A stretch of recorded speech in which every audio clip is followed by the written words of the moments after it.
এপিসোডের শুরুতেই আমরা দরজার মনোভাব শুনি। ওয়েস অফ সার্ভাইভাল নোভেলে এই কথাগুলো সর্বপ্রথম উল্লেখ করা হয়েছে। কিছু মানুষ সময়ে পিছিয়ে যায়, তো কিছু মানুষ আবার বিকল্প এক ডাইমেনশনে শিফট হয়ে যায়, আর কিছু মানুষের তো আবার পুনর্জন্ম নিয়ে ফিরে আসে। শেষ পর্যন্ত একটা ধ্বংস হওয়া পৃথিবীতে সবারই নিজেদের পদ্ধতি রয়েছে বেঁচে থাকার। আমরা দেখি ইলসাং এর কিক খেয়ে দরজা খানিকটা পিছনে ছিটকে পড়ে, আর ইলসাং বলে, উফ আঙ্কেল, একটু আগে এটা কি হলো? আপনি তো আমাকে কোনো কারণ ছাড়াই ভয় পাইয়ে দিয়েছিলেন। আপনার আগত হিট দেখে তো আমি ভেবেছিলাম আমার চ্যাপ্টার এখানেই ক্লোজ হয়ে যাবে। ড্যাম ইট, ওয়ার টাইম ডায়েরির প্রতিটা শব্দ যদিও যুদ্ধের সাথে সম্পর্কিত, কিন্তু আমি এটা বুঝতেছি না যে স্কিলের মাঝে হঠাৎ করে আউটওয়ার্ডস কেন আসলো। অপর প্রান্তে আবার সৈয়দ মাল্টিপল ক্লোনস করে ইলসাং এর উপর অ্যাটাক করে দেয়, বাট ইলসাং এর বডিতে এর কোনো এফেক্টই পড়ছিল না। তুমি তো বেশ প্রিটি, তোমার বয়স কত সুন্দরী?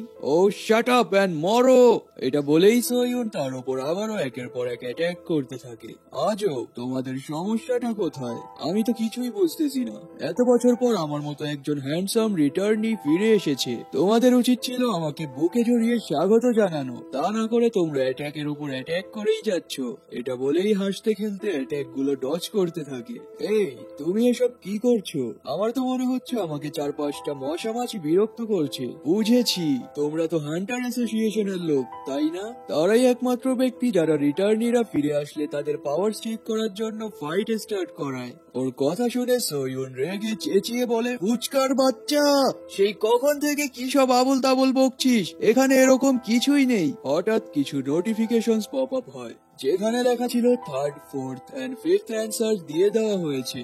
এটা দেখে সৈয়দ চমকে যায় যে সে কথার জালে আটকে কখন ইলসাং এর প্রশ্নের জবাব দিয়ে দিয়েছে সে তা নিজেও জানে না। এন্ড ইলসাং এর উপরে থাকা 5টা সিলস ব্রোকেন হয়ে যায়। আমি তোমাকে বলেছিলাম না, তোমরা হান্টার অ্যাসোসিয়েশনেরই লোক। 5th সিল রিলিজ হওয়া দেখে তো সাংহাও চমকে যায়, আর দরজা ভাবে, শিট, তাকে হ্যান্ডেল করাটা এখন আমাদের জন্য আরো কঠিন হয়ে পড়বে। সময় হয়ে গেছে আমার মংচিন মোডে আসার। তো তোমাদের মধ্যে ফার্স্টে আমি কাকে মারবো? সৈয়দ, আমি না তোমাকে বলেছিলাম ওর কথার আনসার দিবে না? তুমি আমার কথা শোনোনি কেন? এতে শুধু ওই বাস্টার্ডেরই পাওয়ার আপস হবে। কিন্তু আমি তো ইচ্ছে করে বলিনি, ও পুরোটা সময় আমাকে টিজ করছিল। তখনই ইলসাং তার ওপর প্রেসার ফিল করে, সাথে সাথেই সাংহা এসে তার হাতে অ্যাটাক করে দেয়। আর অ্যাটাক করতেই ইলসাং তার ফার্স্ট এসেজিলিটির মাধ্যমে পিছু সরে যায়, কিন্তু এবার সাংহা তার রেজ মোডে চলে আসে। সে তার ওয়েভিং স্কিল অ্যাক্টিভেট করে ইলসাং এর ওপর রাশ করে দেয়, আর এটা এতটাই ফাস্ট হয় যে ইলসাং ও অবাক হয়ে যায়, তাকেই দেখতে থাকে। এন্ড দবজাও সাংহার এরকম স্ট্রেংথ দেখে অবাক হয়ে যায়, আর ভাবে এটা কিভাবে সম্ভব। হারমেসের স্ট্রোল, থিসাসের রিসলভ, আর আর্চেনের কওয়েব, এই মুভগুলো তো অলিম্পাসের কনস্টেলেশনসদের স্টিগমাটা। কিন্তু এটা তো অসম্ভব যে একজন ইনকার্টেশন একের অধিক কনস্টেলেশনদের থেকে স্টিগমাটা নিতে পারবে, তাও আবার জাস্ট একটা স্পন্সর সিলেকশন ইভেন্টের মাধ্যমে। যদিও আমার কাছে 2টা স্টিগমা আছে, কিন্তু সাংহা তো ওয়েস অফ সার্ভাইভালে ছিল না। তার মতো একজন ক্যারেক্টার একসাথে মাল্টিপল স্টিগমাটা কিভাবে পেল? আমরা দেখি সাংহা তার কোওয়েব দিয়ে ইলসাংকে আটকে ফেলে, আর চেঁচিয়ে বলে, মিস্টার দগজা, এখন আপনার পালা। তো দগজাও তার ফাস্টেস্ট এজিলিটি ইউজ করে ইলসাং এর দিকে ছুটে যায়, আর একটা ড্যাম স্ল্যাশ করে। এতে ইলসাং বেশ খানিকটা ইনজার্ড হয়ে যায়, এন্ড তার বাহু জুড়ে হেভি ব্লিডিং হতে থাকে। তখনই দগজা কিছু একটা নোটিস করে চমকে যায়। সে দেখে ইলসাং এর ওপর টেলিপোর্টেশন লাইট এসে পড়ে, যা ছিল তারই এক্সক্লুসিভ স্কিল ব্লিঙ্ক লেভেল 1। এতে নিমিষেই সে টেলিপোর্ট হয়ে সেফ জোনে চলে যায়, আর দগজাও জাস্ট হাঁপাতে হাঁপাতে তার যাওয়ার দিকেই তাকিয়ে থাকে। স্ক্রিনে লেখা আসে, কনস্টেলেশন সেক্রেটারি প্লটার হতাশ হয়ে চমকাচ্ছে। গোল্ডেন হেডব্যান্ড তো টেনশনের জ্বালায় টিকতে পারছে না, আর কিছু কনস্টেলেশনসদের এক্সাইটমেন্ট লেভেল তো ডেঞ্জারাসলি বেড়ে গেছে। ঠিক আছে, আমি তার উপর যে স্ট্রাইকটা করেছি এতে সে বেশ হেভিলি ইনজার্ড হয়ে গেছে। এখন আমরা তাকে সহজেই হান্ট করতে পারবো। আর ও সাংহা, তুমি বেশ ভালো করেছো। সাংহা, আমরা দেখি সাংহা অন স্পটে সেন্সলেস হয়ে আছে। সিন শিফট হয়, সোয়ুন সাংহাকে কাঁধে তুলে সামনে আগাচ্ছিল, আর রেগে বলছিল, আমি কি ডে কেয়ার সেন্টার খুলে বসেছি নাকি? যেই অজ্ঞান হচ্ছে তাকেই আমার উপর চাপিয়ে দেওয়া হচ্ছে। সে বেশ কিছু স্টিগমাটা একসাথে ইউজ করেছে। তো এতে অবাক হওয়ার কিছুই নেই যে সে সেন্সলেস হয়ে পড়েছে। একজন ইনকার্টেশনের ভেতর মাল্টিপল স্টিগমাটা বিষয়টা এরকম না যে ওয়েস অফ সার্ভাইভালে তা আগে কখনোই ঘটেনি। আর সানহার বডি এখনো এতটাও স্ট্রং না যে সেই স্টিগমাটা পাওয়ার্স হ্যান্ডেল করতে পারবে। সোয়ন আবার জিজ্ঞাসা করে ওই ডিজাস্টার অফ কোয়েশ্চেনিং কে আমরা যত উত্তর দিব সে কি ততটাই পাওয়ারফুল হয়ে উঠবে? দরজা বলে হ্যাঁ, কজ রিটার্নিরা খুব বেশি স্ট্রং হয়। যদি তার উপর সিলস না লাগানো হতো তাহলে সে পুরো সেওলটাকেই ধ্বংস করে ফেলতো। ওহ, তো তার উপর কয়টা সিলস লাগানো আছে? এটা বলা যায় না যতক্ষণ না পর্যন্ত সে পর্যাপ্ত আনসার পায়। আমাদের ভাগ্য ভালো যে এখন পর্যন্ত কোন রকম নিউ সাব সিনারিও ওপেন হয়নি। যত দ্রুত সম্ভব ওই বাস্টারটাকে আমাদের মেরে ফেলতে হবে। যদি অন্যান্য লোকেরা ওর প্রশ্নের জবাব দিয়ে দেয় তাহলে তাকে থামানোটা আমাদের পক্ষে সম্ভব হবে না। তো ওদের কথা বলার মাঝেই হঠাৎ হাই গ্রেড ডোকাবি অ্যাপিয়ার হয় আর বলে, ও অবিশ্বাস্য, যদিও ডিজাস্টারের উপর পেনাল্টিস লাগানো আছে তারপরও সে একটা ডিজাস্টার। তাকে সামাল দেওয়াটা তোমাদের জন্য অতটাও সহজ হবে না। কিন্তু তোমাদের কি মনে হয় না যে তোমরা খুব বেশি লোভী হয়ে যাচ্ছ? তাই আমার মনে হলো তোমাদেরকে এটা জানিয়ে দেওয়া উচিত যে শেয়ারিং ইজ কেয়ারিং। তো দরজা তো ডোকাবির উদ্দেশ্য বুঝে ফেলে আর বলে শিট। তখনই দেখা যায় উপর থেকে একটা হাই গ্রেড প্ল্যান্ট মনস্টারের টেন্টিকলস বের হচ্ছে, যাকে টেরাফর্মিং নামে আখ্যায়িত করা যায়। সেওলে থাকা সমস্ত ইনকার্টেশনসরা, দুর্ভাগ্যবশত তোমাদের জন্য একটা ব্যাড নিউজ আছে, কারণ কিছু স্টুপিড লোকেরা পশ্চিম দিক থেকে সূর্য উদয় করাতে যাচ্ছে। তাই গংডং ডিস্ট্রিক্টে থাকা ডিজাস্টার অ্যাওয়াকেন হয়ে গেছে। আর এখন তো আমি সমস্ত জায়গায় আপনাদের হই হুল্লোড় দেখতে পাচ্ছি। আর কেউ কেউ তো গংডং ডিস্ট্রিক্ট থেকে পালিয়ে যাওয়ারও চেষ্টা করছে। তাই আমি তাদেরকে জানিয়ে দিচ্ছি যে তারা যদি এখান থেকে পালিয়ে যায় তাহলে তারা ফিউচারে আফসোস করবে, কারণ এই ডিজাস্টারটা অবশ্যই আপনাদের জন্য একটা সুবর্ণ সুযোগ। তো সবাই আমার কথাগুলো মনোযোগ দিয়ে শোনো। তোমরা কি কয়েন্সের জন্য স্ট্রাগল করছো না? একটা শান্তিপূর্ণ পৃথিবী যার ভারসাম্য হঠাৎ করেই নষ্ট হয়ে যায়, আর ওখানে আজব ধরনের প্রাণীরা এসে তোমাদের থেকে কয়েন্স কালেক্ট করতে আরম্ভ করে। সাথে যারা গতকালও তোমাদের বন্ধু ছিল তারাই আজ তোমাদের উপর অস্ত্র তাক করছে। আবার তোমরা তো এক মুহূর্তের জন্য আনন্দিত হয়ে গিয়েছিলে যে এখন আর তোমাদেরকে কাজ করতে হবে না। বাট আফসোস, আকাশে থাকা স্টারসরা এখন তোমাদেরকে অর্ডারস দিবে। ওই তোমার পাছাটা নাড়াও, এর জন্য তোমাকে 100 কয়েন্স দিব। এটা শুনে তো কিছু কনস্টালেশনসরা অট্টহাসিতে মেতে ওঠে। আর দরজা ভাবে তারা মোটেও সাধারণ বিংস না। এই বাস্টার তাদের সম্পর্কে এরকম মন্তব্য কিভাবে করতে পারে? দেখে তো মনে হচ্ছে না যে সে সাধারণ কোনো চ্যানেলের লো গ্রেড ডোকাবি। সে এটা ভালোভাবেই জানে যে তার অডিয়েন্সদের কিভাবে হ্যান্ডেল করতে হয়। তো লোক সকল, আমি তোমাদের অনুভূতি বুঝতে পারছি। তোমরা এখন হয়তো ভাবছো যে পৃথিবী তো ধ্বংসই হয়ে গেছে, এখন আমার যেভাবে মন চায় আমি ওভাবে বাঁচবো। তো তোমাদের এই অনুভূতিটাকে প্রাধান্য দিয়ে আমি স্পেশাল কিছু করতে যাচ্ছি। তো তোর কথাগুলো শুনে দরজা বলে, ওয়েট, আমাকে এটা বলো না যে সে ডগ কাক। তাই তো বলি, ইন্টারমিডিয়েট ডোকাবির মিসিং রিপোর্ট তো কোনো লো গ্রেড ডোকাবি করতে পারে না। কিন্তু আমি কখনো ভাবিও নি যে তার মতো একজন বড় চ্যানেলের ডোকাবি এখানে আসবে। তো ডোকাবি একটা চুটকি বাজায়, সাথে সাথেই আকাশে একটা বড় স্ক্রিন ওপেন হয় যেখানে ইনসানকে দেখা যাচ্ছিল। আর ডোকাবি তাকে দেখিয়ে বলে এই ছেলেটা একজন ট্রিপল এস গ্রেড ট্রেজার ট্রপ, তার নাম ইলসাং।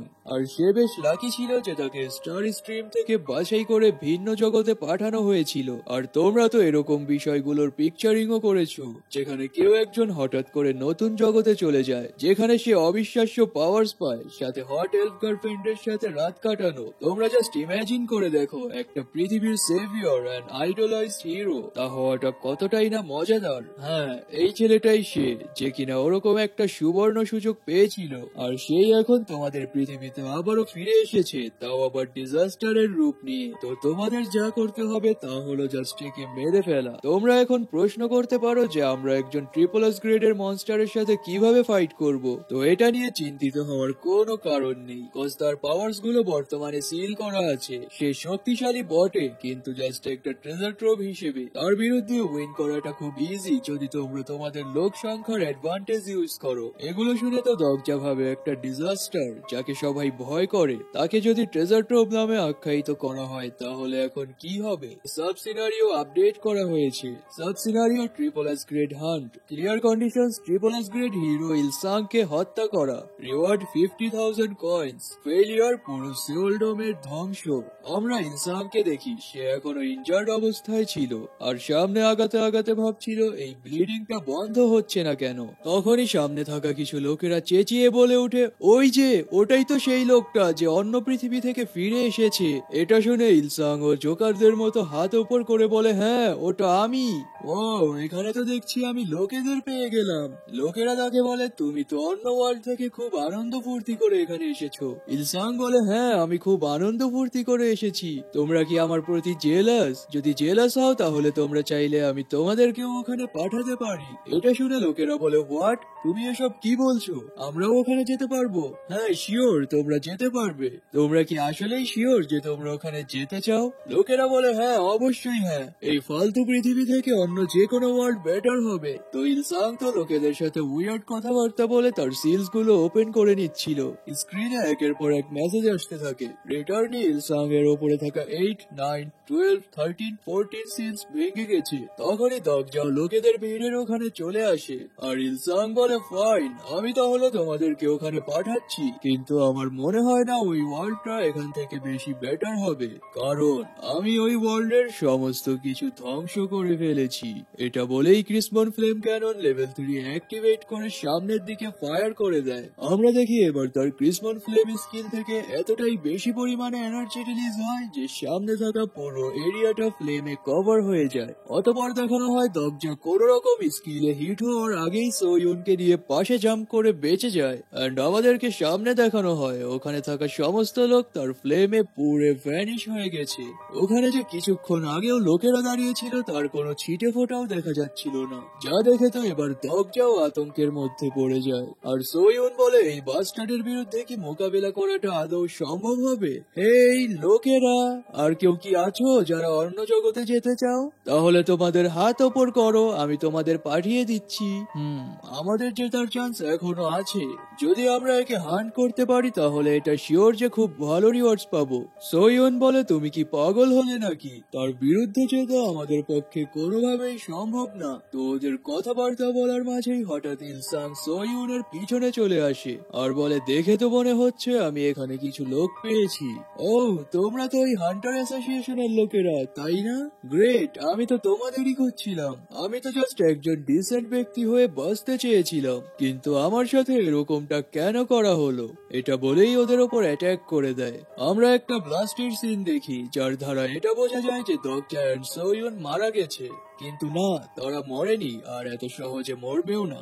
আমরা দগজাদেরকে দৌড়তে দেখি আর ব্যাকগ্রাউন্ড থেকে ইলসাং বলছিল, আমি তো জাস্ট চেয়েছিলাম অ্যাসগ্রেড ইনকার্টেশনদের মারতে যারা পাওয়ার্স এর অপব্যবহার করছে, সাথে খারাপ গ্রুপস গুলোকে ধ্বংস করে সুন্দরী আন্টিদের সাথে রোম্যান্স করতে। কিন্তু দেখে তো মনে হচ্ছে আমার চাওয়াটাই আমাকে ভিলেনে পরিণত করেছে। আমি কি খুব বেশি কিছু চেয়ে ফেলেছি? ও শিট, আমরা এখন কি করব? আমার তো মনে হচ্ছে না আমরা কোনোভাবে তার সামনে টিকতেও পারবো। সে তো এখন আগের চেয়েও খুব বেশি স্ট্রং হয়ে গেছে। তখনই ইলসাং ও তার ফাস্টেস্ট অ্যাজিলিটির সাহায্যে ওদের কাছাকাছি চলে আসে আর হাই ফোর্সের সাথে দু হাত দিয়ে দুজনকেই পাঞ্চ করে। এতে তারা দূরে ছিটকে পড়ে। জং হিউক ট্রিস্টে মেসেজ দিয়ে বলে, হ্যান্ড টু হ্যান্ড কম্ব্যাটে তুমি তার সাথে কখনোই পেরে উঠবে না। আমি জানি সেটা, কিন্তু আমাকে চেষ্টা করতে হবে। তুমি কেনই বা পরিস্থিতিগুলোকে এভাবে বিগড়ে দিলে? তোমার কাছে তো বেশ কিছু সুযোগ ছিল।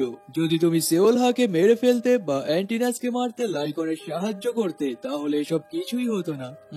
কিন্তু আমি তোমার মতো না, আমার কাছে রিগ্রেসিং অ্যাবিলিটি নেই, তাই আমার কাছে অপেক্ষা বা দেখা ছাড়া আর কোনো চয়েস ছিল না। জং হিউক বলে, অপেক্ষা করা এন্ড দেখা, এতটাও ওভার কনফিডেন্ট হওয়াটা ভালো না। তুমি তো এমন ভাব নিচ্ছ মনে হয় তুমি একজন কনস্টেলেশন। ফিউচার সম্পর্কে জানার মানে এই না যে তুমি যা জানো সব সময় তাই হবে। এটা শুনে তো দগজাও এক মুহূর্তের জন্য থমকে যায় আর কোনো রিপ্লাই দিতে পারে না। অতঃপর দাঁতে দাঁত পিষে ভাবে, ড্যাম ইট, জং হিউক ঠিকই বলেছে। মেইন নোভেলটা জানার মানে এই না যে সবকিছু ওভাবেই হবে। ওকে, যদি এরকমটাই হয়ে থাকে তাহলে তুমি তাকে মারার ট্রাই করোনি কেন? আমার মতো একজনকে কখনোই বিশ্বাস করা উচিত নয়। জং হিউক বলে, তার বিরুদ্ধে জেতার জন্য তোমার ওয়ে অফ স্কিলের কোন রকম প্রয়োজন নেই। মানে তুমি কি বলতে চাচ্ছ? ওয়ে অফ উইন্ড স্কিল ছাড়া তার সাথে লড়াই করাটা কি আদৌ সম্ভব? জং হিউক বলে, হ্যাঁ, আমার অ্যাট্রিবিউট প্রো গেমার, তাই আমি যে কোনো স্কিলস খুব সহজেই অ্যাডাপ্ট করতে পারি। কিন্তু তোমার অ্যাট্রিবিউট কি? হোয়াট? আমি জিজ্ঞাসা করেছি তোমার স্পেশালিটি কি? এটা শুনে তো দবজা গভীর চিন্তায় পড়ে যায় আর ভাবে আমি কিছু একটা তো ভুলে গেছি। আমার স্পেশালিটি কি?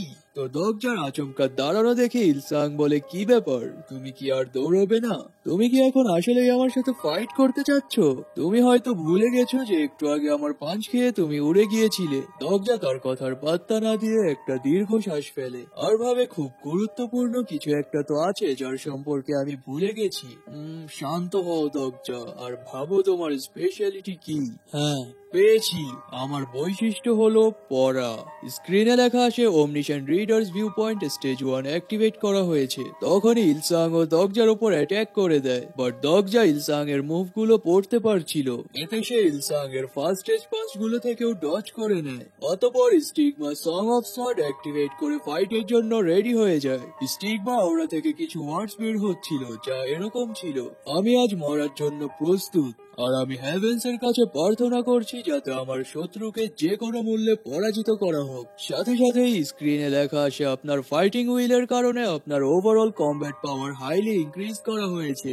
আমরা দেখি দগজা ইলসাং এর অ্যাটাক ডজ করে ব্লেড অফ ফেইথ অ্যাক্টিভেট করে নেয় আর ফুল ফোর্স এর সাথে একটা স্ল্যাশ করে, বাট ইলসাং দগজার অ্যাটাকটা ডজ করে নেয় আর স্ক্রিনে নোটিফিকেশন আসতে থাকে ডেঞ্জার অন হেড। তো দগজার কিছু বুঝে ওঠার আগেই ইলসাং একটা লং জাম্প করে তার উপর একটা হেভি কিক করে দেয়, যা গিয়ে সোজা দগজার মাথায় আঘাত হানে। স্ক্রিনে লেখা আসে ক্যারেক্টার ইলসাং আপনার টেনাসিটি দেখে বিস্মিত, ক্যারেক্টার ইলসাং সম্পর্কে আপনার ধারণা বৃদ্ধি পেয়েছে। তো দগজা কিক খেয়ে উড়ে যেতে যেতে ভাবে, ধ্যাৎ, আমার ওয়েস অফ সার্ভাইভালে থাকা ইনফরমেশনস গুলো তাকে হারানোর জন্য যথেষ্ট না। আমার কি আস্ত্রাবল ইউজ করা উচিত? যদি আমি কনস্টেলেশনসদের পাওয়ার্স ধার নেই তাহলে তার সাথে জেতা অসম্ভব হবে না, কিন্তু আমি দ্বিতীয়বারের মতো তাদের কাছে ঋণী হতে চাই না। শিট, যদি আমার কাছে ট্যালেন্টও থাকতো, বা যদি আমি অন্য লোকেদের পাওয়ার চুরি করে নিজের করতে পারতাম। ওয়েট, চুরি থেকে মনে পড়লো, আমি কোন লেভেলের ইডিয়ট হলে এরকম একটা জিনিস ভুলে যেতে পারি? ওই, তুমি কি আবারও ফাইট করার পরিকল্পনা করছো নাকি? তখনই দগজা তার স্কিল বুকমার্ক অ্যাক্টিভেট করে নেয়, যা দেখে সোয়ুন লিটারালি চমকে যায়। দগজা দেখে ওখানে 4টা স্লট ছিল, যার মধ্যে এখনো একটা স্লট খালি। তো দগজা নিউ ক্যারেক্টার অ্যাড করার জন্য ফ্রি স্লটে ক্লিক করলে ওখানে আরো একটা ইন্টারফেস ওপেন হয়, যেখানে আমরা কিছু ক্যারেক্টার লিস্ট দেখতে পাই, যার মধ্যে সেওলহা, মিনজিউন, গং পিল্ডু এন্ড প্রফিট অ্যানাক্রফটও ছিল। তো এগুলো দেখে দগজা ভাবে, আমি জানতাম তারা এই লিস্টে থাকবে, কিন্তু আমি যাকে খুঁজছি। তখনই কিছু একটার ওপর দগজার নজর পড়ে আর সিলি স্মাইল দিয়ে বলে, পেয়েছি, তাহলে সেও এই লিস্টে আছে। আমি তো এটা ভুলেই গিয়েছিলাম যে সেও একজন ক্যারেক্টার। আমরা দেখি দগজার বডি থেকে উইন্ড এনার্জি ফ্লো হতে থাকে। স্ক্রিনে লেখা আসে বাছাইকৃত ক্যারেক্টারের স্কিলের লেভেল অনুযায়ী আপনি স্কিল অ্যাক্টিভেশনের সময়সীমা পাবেন। সময়সীমা 30 মিনিটস। আর বাছাইকৃত ক্যারেক্টারের সম্পর্কে আপনার আন্ডারস্ট্যান্ডিং আগে থেকেই হাই হওয়ায় আপনি সফলভাবে তার কিছু স্কিলস বাছাই করে চুরি করতে পারবেন। আমরা দগজার হাতে উইন্ড ফ্ল্যাকচার হতে দেখি, যা দেখে সোয়ুনের তো হোশই উড়ে যায়। তুমি না বলেছিলে তুমি এই স্কিলটা শিখতে পারোনি? দগজা সোয়ুনের কথায় পাত্তা না দিয়ে উইন্ড এনার্জি গ্যাদার করতে থাকে আর ফুল ফোর্সের সাথে ইলসাং এর উপর রাশ করে দেয়। তো ইলসাং কিছু বুঝে ওঠার আগেই দগজা ওয়ান পাঞ্চ ম্যানের স্টাইলে তার উপর একটা পাঞ্চ করে, যার ফোর্স এতটাই এক্সট্রিম ছিল যে ইলসাং দূরে ছিটকে পড়ে। অতঃপর সে নিজেকে কোন রকম সামাল দিয়ে বলে, ওহো, তুমি দেখছি আগের চেয়ে বেশ ফাস্ট হয়ে গেছো। আমি এখন বুঝতে পারছি, এটা তো ওই উলফটার স্কিল, তাই না? স্ক্রিনে লেখা আসে way of wind level 8 activate আছে। আমরা দগজার পেছনে লাইকনের প্রতিচ্ছবি দেখতে পাই আর সে ভাবছিল আমি একজন রিডার, তাই আমি একজন রিডারের মতো করেই ফাইট করব। আমি ইডিয়েটদের মতো স্কিল শেখায় ব্যস্ত ছিলাম, কিন্তু না আমি একজন রিগ্রেসার আর না একজন রিটার্নি। এটা বলেই ওয়ে অফ স্কিলটার মেটাফর পড়তে থাকে আর ভাবে, যেই কথাগুলো আগে আমার জন্য কোনো মাইনে রাখতো না, এখন সেই কথাগুলো আমার কাছে ফুললি ক্লিয়ার। সামনে থেকে ইলসাং বলে, তুমি এমন ভাব নিচ্ছ যেন তুমি বেশ ভালো একটা স্কিল পেয়েছো, বাট তুমি কি জানো অতীতে যারাই এই স্কিলটা ইউজ করতো তারা সবাই আমার হাতেই মরেছে। এটা বলেই স্কিল ব্লিঙ্ক লেভেল 4 এর সাহায্যে টেলিপোর্ট করে অন্য কোথাও চলে যায়, যা দেখে দরজা ভাবে সে কি আবারও লোকেদের জিজ্ঞাসাবাদ করে পাওয়ার গেইন করতে চাচ্ছে নাকি। সিন শিফট হয়, আমরা কিছু লোককে বসে থাকতে দেখি যেখানে ইলসাং টেলিপোর্ট হয়ে তাদেরকে জিজ্ঞাসা করে, হেই তোমার নাম কি? লোকটা বলে কি? সিন আবারও দরজার দিকে শিফট হয়, যে উইন্ডের ফুল ফোর্স ইউজ করে ইলসাং এর কাছে চলে আসে আর ফুল ফোর্স এর সাথে একটা কিক করে, বাট ইলসাং জাস্ট তার হাত দিয়েই তা ব্লক করে নেয়। স্ক্রিনে লেখা আসে ইলসাং এর উপর থেকে 24 সিল ভেঙে গেছে। আমরা ইলসাংকে ওভার পাওয়ার্ড লুকে দেখি, যে তার হাতটা সামান্য ঝাঁকিয়েই দরজাকে পিছনে ঠেলে দেয়। আর দরজা ভাবে ওয়ে অফ উইন্ড দিয়ে তো একটা গ্রেড 7 মনস্টারকে মারাও অসম্ভব, যেমনটা আমি ভেবেছিলাম এটার সম্পর্কে। কিন্তু এটা তখনই কাজ করবে যখন কেউ একজন তাকে আটকে রাখবে। আমরা ইলসাং এর পিছন থেকে একটা হেভি এনার্জি আসতে দেখি, যা ইলসাং পিছনে ঘোরার সাথে সাথে তার ওপর এসে পড়ে। এতে ওখানে বড় ধরনের একটা ব্লাস্ট হয়, যার প্রভাবে দরজাও পিছপা হয়ে যায়। আর ব্লাস্টের ভয়াবহতা দেখে তো দরজা চমকে যায়। সে দেখে সামনে বড় একটা হোল হয়ে গেছে, যেখান থেকে ধোঁয়া বের হচ্ছে। ধোঁয়া সরতেই আমরা ইলসাং এর ওপর কারো পা দেখি, যা ছিল আমাদের হিরো জং হিউকের। জং হিউক ব্যাডাস লুক নিয়ে ইলসাং এর ওপর দাঁড়িয়ে থাকে, যা দেখে তো দরজাও হতবাক হয়ে যায়। দরজা শুরু করো, আমি তাকে হোল্ড করছি। তো এরই সাথে আজকের এই এপিসোডটা এখানেই শেষ হয়ে যায়।